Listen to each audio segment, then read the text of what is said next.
আজকে আমার শ্রী শ্রী অনুকূলচন্দ্র ঠাকুরের আলোচনা।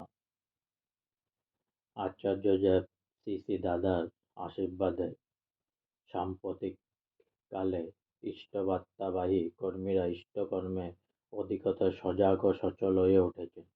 ইষ্টধান্দা নিয়ে তাদের পরিক্রমণের পরিবেশের উপর সুপ্রভাবে ধরুন দীক্ষা সংখ্যা ক্রমবর্ধমান, সেই সঙ্গে স্থানে স্থানে উপাসনা কেন্দ্র গড়ে ওঠায় তা আরও বেড়ে চলেছে।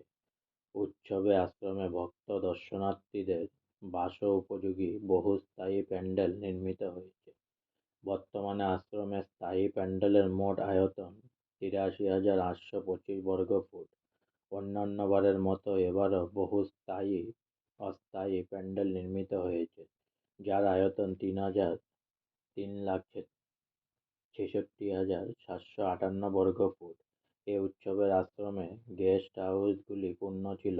এছাড়া বৈদ্যনাথ ধামে বহু হোটেল, লজ ইত্যাদি অগ্রিম বুক করা হয়েছিল।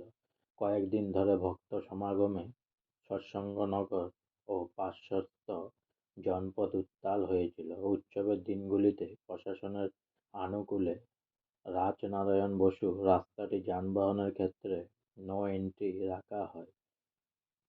শারদ উৎসবের প্রাক্কালে বঙ্গোপসাগরে নিম্নচাপের প্রভাবে কয়েকদিন ধরে মেঘাচ্ছন্ন আকাশ থেকে সামান্য বৃষ্টি হয়।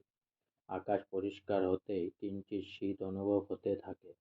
আজকে আমার শ্রী শ্রী অনুকূলচন্দ্র ঠাকুরের আলোচনা এখানেই সমাপ্ত হলো। জয় গুরু, জয় গুরু, জয় গুরু।